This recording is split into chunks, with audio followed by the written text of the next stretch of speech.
And your families will be watching, so it's important to sit nicely, please, because you will be on the camera as well. Okay. Okay.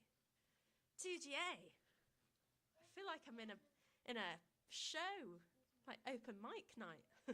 Okay. I've chosen this book today. Has anyone read this book before? It's too long. It is really long. I'm not going to read the whole book. Just a chapter or two. Yeah. No, this is SEO Trot. Wait a second.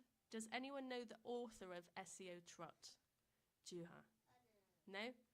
Fox?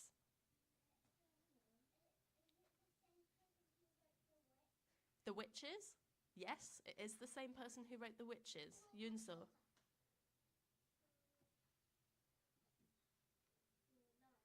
It is Roald Dahl. Okay? So I've chosen this book. I've read this book a few times with children in other classes, and it's really fun. And there is a movie that goes along with this book that's very fun as well. It is about a tortoise and about a person, a man called Mr. Hoppy, who really loves tortoises. Okay? So I'll start reading it, and if you enjoy it, you might want to borrow this book for yourself. Right, shh. In the library. There are books in the library. This one is my book. Okay. Are you ready? Mr. Hoppy lived in a small flat high up in a tall concrete building. He lived alone. He had always been a lonely man, and now that he was retired from work, he was more lonely than ever. There were two loves in Mr. Hoppy's life. One was the flowers he grew on his balcony. They grew in pots and tubs and baskets, and in the summer the little balcony became a riot of colour. Mr. Hoppy's second love was a secret he kept entirely to himself. The balcony immediately below Mr. Hoppy's jutted out a good bit further from the building than his own, so Mr. Hoppy always had a fine view of what was going on down there. This balcony belonged to an attractive, middle-aged lady called Mrs. Silver. Mrs. Silver was a widow who lived alone, and although she didn't know it, it was she who was the object of Mr. Hoppy's secret love. He had loved her from his balcony for many years, but he was a very shy man, and he had never been able to bring himself to give her even the smallest hint of his love. Every morning, Mr. Hoppy and Mrs. Silver exchanged polite conversation, the one looking up from above, the other looking up, but that was as far as it ever went. The distance between their balconies might not have been more than a few yards, but to Mr. Hoppy it seemed like 1,000,000 miles. He longed to invite Mrs. Silver up for a cup of tea and a biscuit, but every time he was about to form the words on his lips, his courage failed him. As I said, he was a very, very shy man. Mr. Hoppy is in love with Mrs. Silver. Oh, if only, he kept telling himself, if only he could do something tremendous, like saving her life or rescuing her from a gang of armed thugs. If only he could perform some great feat that would make him a hero in her eyes. If only. The trouble with Mrs. Silver was that she gave all her love to somebody else, and that somebody was a small tortoise called Alfie. Every day when Mr. Hoppy looked over his balcony and saw Mrs. Silver whispering endearments to Alfie and stroking his shell, he felt absurdly jealous. He wouldn't even have minded becoming a tortoise himself if it meant Mrs. Silver stroking his shell each morning and whispering endearments to him. Can you believe Mr. Hoppy is jealous of a tortoise? What a strange man. Alfie had been with Mrs. Silver for years, and he lived on her balcony summer and winter. Planks had been placed around the sides of the balcony so that Alfie could walk about without toppling over the edge. And in one corner there was a little house into which Alfie would crawl every night to keep warm. When the colder weather came along in November, Mrs. Silver would fill Alfie's house with dry hay, and the tortoise would crawl in there and bury himself deep under the hay and go to sleep for months on end without food or water. This is called hibernating. Very good. In early spring, when Alfie felt the warmer weather through his shell, he would wake up and crawl very slowly out of his house onto the balcony. And Mrs. Silver would clap her hands with joy and cry out, "Welcome back, my darling one! Oh, how I have missed you!" It was at times like these that Mr. Hoppy wished more than ever he could change places with Alfie and become a tortoise. Now, we come to a certain bright morning in May when something happened that changed and indeed electrified Mr. Hoppy's life. He was leaning over his balcony rail watching Mrs. Silver serving Alfie his breakfast. "Here's the heart of lettuce for you, my lovely," she was saying, "and here's a slice of fresh tomato and a piece of crispy celery." "Good morning, Mrs. Silver," Mr. Hoppy said. "Alfie's looking well this morning." "Isn't he gorgeous?" Mrs. Silver said, looking up and beaming at him. "Absolutely gorgeous," Mr. Hoppy said, not meaning it. And now, as he looked down at Mrs. Silver's smiling face, gazing up at his own, he thought for the 1,000th time how pretty she was, how sweet and gentle and full of kindness, and his heart ached with love. "I do so wish he would grow a little faster," Mrs. Silver was saying. "Every spring when he wakes up from his winter sleep, I weigh him on the kitchen scales. And do you know that in all the 11 years I've had him, he's not gained more than 3 ounces. That's almost nothing." "What does he weigh now?" Mr. Hoppy asked her. "Just 13 ounces, Mrs. Silver answered. "About as much as a grapefruit." "Yes, well, tortoises are very slow growers," Mr. Hoppy said solemnly, "but they can live for 100 years. "I know that," Mrs. Silver said, "but I do wish he would grow just a little bit bigger. He's such a tiny wee fellow." "He seems just fine as he is," Mr. Hoppy said. "No, he's not just fine," Mrs. Silver cried. "Try to think how miserable it must make him feel to be so titchy. Everyone wants to grow up." "You really would love him to grow bigger, wouldn't you?" Mr. Hoppy said. And even as he said it, his mind suddenly went click, and an amazing idea came rushing to his head. "Of course I would," Mrs. Silver cried. "I'd give anything to make it happen. Why, I've seen pictures of giant tortoises that are so huge people can ride on their backs.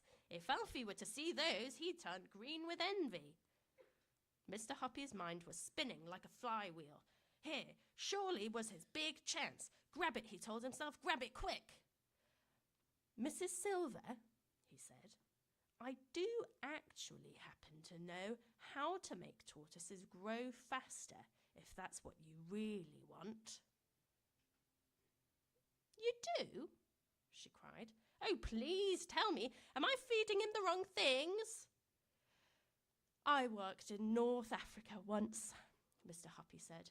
"That's where all these tortoises in England come from, and a Bedouin tribesman told me the secret." "Tell me!" cried Mrs. Silver. "I beg you to tell me, Mr. Hoppy. I'll be your slave for life." When he heard the words, "your slave for life," a little shiver of excitement swept through Mr. Hoppy. "Wait there," he said. "I'll have to go in and write something down for you." In a couple of minutes, Mr. Hoppy was back on the balcony with a sheet of paper in his hand. "I'm going to lower it to you on a bit of string," he said, "or it might blow away. Here it comes." Mrs. Silver caught the paper and held it up in front of her. This is what she read. "Essio trot, Essio trot, teg regib regib, emok no, Essio trot, wurg poo, foop poo, touche poo, gnurps poo, wolb poo, lose poo, eggrog ulzug, futs plug, tup no taff, Essio trot, tup no taff, teg no, elbog doof." "What does it mean?" she asked. Is it another language? It's tortoise language, Mr. Hoppy said. Tortoises are very backwards creatures.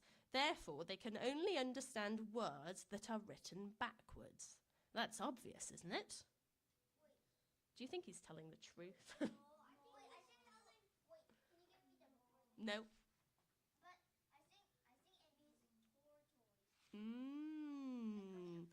SEO trot, tortoise. Well done, Ryan. I suppose so, Mrs. Silver said, bewildered. SEO trot is simply tortoise spelled backwards, Mr. Hoppy said. Look at it. So it is, Mrs. Silver said. The other words are spelled backwards too, Mr. Hoppy said. If you turn them round into human language, they simply say, tortoise, tortoise, get bigger, bigger. Come on, tortoise, grow up, puff up, shoot up. Spring up, blow up, well up. Gorge, guzzle, stuff, gulp. Put on fat, tortoise, put on fat. Get on, gobble food. Mrs. Silver examined the magic words on the paper more closely. I guess you're right, she said. How clever. But there's an awful lot of poos in it. Are they something special? Poo is a very strong word in any language, Mr. Hoppy said, especially with tortoises.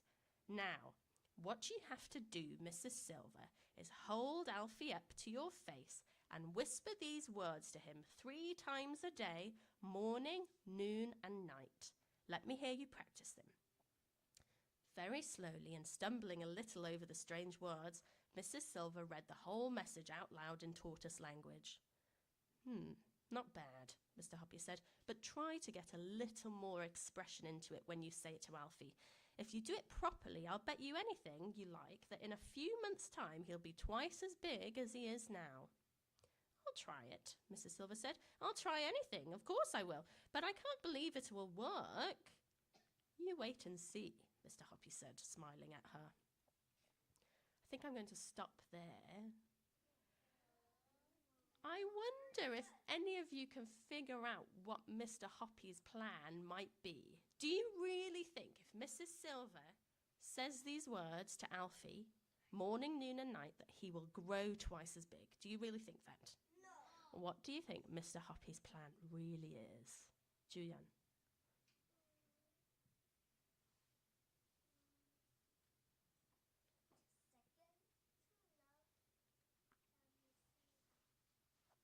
He's going to continue to love Mrs. Silver.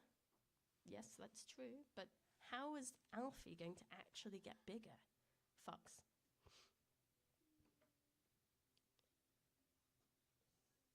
Don't know. Jaden?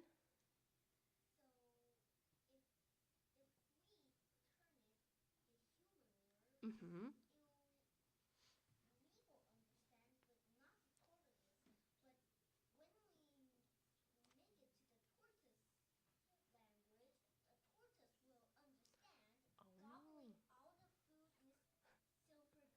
So you think Alfie will gobble all the food? Yeah. Maybe. I'm not going to tell you the answer. I've got lots of these in the classroom. I can let you use them to have a look. It's a very fun book. And Mr. Hoppy's plan is very unusual. And maybe later this week I'll show you a video from the movie because it shows Mr. Hoppy's plan in a very fun way. Okay.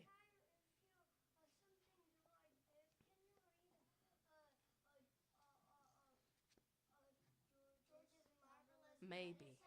Maybe we can read that in class.